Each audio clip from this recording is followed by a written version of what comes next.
When British Petroleum had a wellhead blowout on the 20th of April 2010 in the Gulf of Mexico, no one had any clue as to how big of a disaster it was going to become.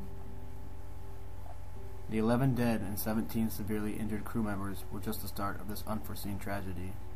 It was this blowout that became the largest environmental disaster in the history of the United States. Along with the Texas City refinery explosion in 2005 and the Prudhoe Bay oil spill in 2006, this marked the third major BP incident in 5 years within the United States. The drilling rig, named Deepwater Horizon, was a 9-year-old rig capable of operating in waters up to 8,000 feet and drilled deeper than 30,000. Until 9:45 on April 20, 2010, when a large amount of methane gas ignited and exploded onto the platform, after surging out of the well under extremely high pressure. Despite many attempts to put out the fire burning on the rig, it continued to burn and burn and burn and burn. It wasn't until nearly 36 hours after the initial explosion that the rig finally extinguished itself by sinking into the Gulf of Mexico on the 22nd of April 2010. That afternoon is when the real trouble began for BP.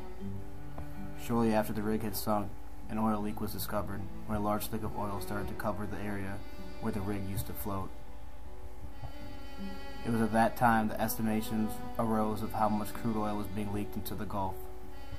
The estimates began at only 1,000 barrels per day, then to 5,000, then to 12,000, 19,000, 25,000, 30,000, 35,000, then 60,000.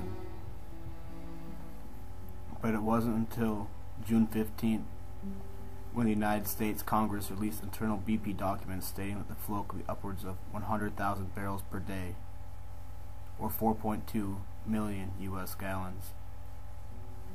15 days before this release, the Gulf already looked like this from outer space. The leak was already more than 160 kilometers long and 80 kilometers wide, and growing more and more by the day. The spread of the oil was rapid, due large in part to strong southerly winds. On April 25th, the slick covered more than 580 square miles as it began to surround the Chandler Islands in the Gulf of Mexico. 5 days later, the spill was estimated to be over 3,850 square miles. The first reports of oil washing ashore in the Delta National Wildlife Refuge and on the coastlines of Mississippi and Alabama had come in. President Obama is called in to meet with local fishermen and the Coast Guard in Venice, Louisiana. The goal of the meeting was to devise a plan of action to protect the waters and the wildlife surrounding the area. On May 5th, BP makes an announcement that the 3 smallest leaks have been capped and repaired, and it is now time to take action against the largest leak. The first major attempt was to place a 125 metric ton containment dome over the leak and then pipe that oil to a storage vessel on the water's surface. The following day, it was reported that the methane crystals forming in the pipe caused this technique to fail. Several days later, another plan was devised. This time, the idea of a top gill was suggested. The procedure involved blasting heavy drilling mud and other debris in the well to seal it. Nearly a month later, BP reports that this technique is yet another failure. After making his third trip to Louisiana since the spill, on June 15th, President Obama makes his first speech from the Oval Office and says, "We will fight this spill with everything we've got.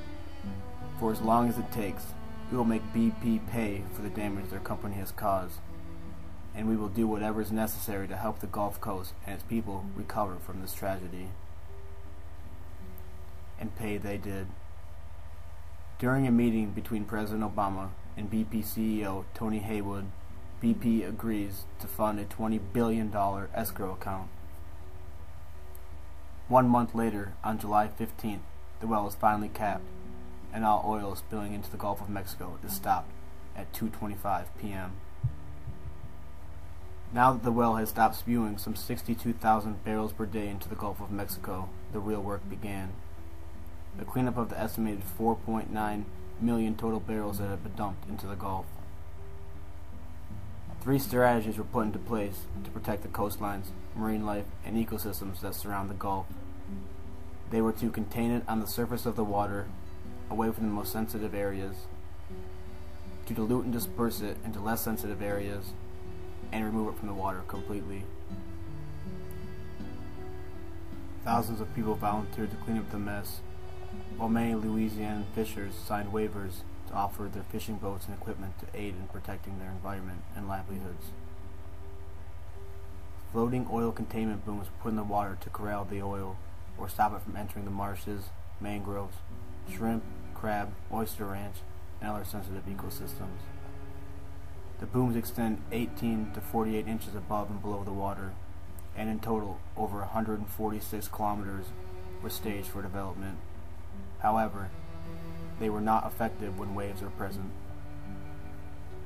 Chemical dispersants were used and released by aircrafts over oil slicks and sheens. The chemical Corexit is used to chemically accelerate the dispersal process and is said to be safe and biodegradable. Nearly 2 million U.S. tons were used on the surface of the water. Despite environmental research stating that the dangers of using chemical dispersants underwater, it was still used, and a lot of it. Over 1 million U.S. gallons were used to disperse over 400,000 barrels of oil. Studies later conducted by the EPA state that it is no more toxic than the oil alone. 3 approaches to physically remove the oil were also drawn up. To remove the oil by burning it at the surface, to filter it offshore, and to simply collect it for refining and processing at a later date. The U.S. Coast Guard announced it was possible to burn up to 1,000 barrels of oil each day, but after all was said and done, approximately 314,000 barrels had been burned, meaning the initial estimate was fairly low. BP was able to recover 890,000 barrels of oily liquid, and with the help of 32 oil and water separating machines, is able to separate 2,000 barrels of oil per day. Surface skimming was also commonly used practice while the oil was seen concentrated on the surface. Many shrimp fishers offered up their vessels to skim the surface of the water, collect as much oil as they could. Despite all the effort, a lot of irreversible damage had already been done. The area where the spill occurred included 8,332 species, including more than 1,500 crustaceans, 1,400 mollusks, 1,200 fish, 200 birds, 29 marine mammals, and 4 species of sea turtles. The heavily polluted waters killed countless marine fish. Please note that this marina's water is completely full of small dead fish. Many other areas showed similar mass fish kills. As of August 13th, over 4,600 dead animals had been collected, including more than 4,000 birds. Reports came in soon after stating that a pod of roughly 60 dolphins had been spotted in the Gulf blowing oil through their blowholes as they swam, unordinarily close to the shoreline. Aside from the massive amount of wildlife affected, many oyster and crab harvesting areas and fisheries closed.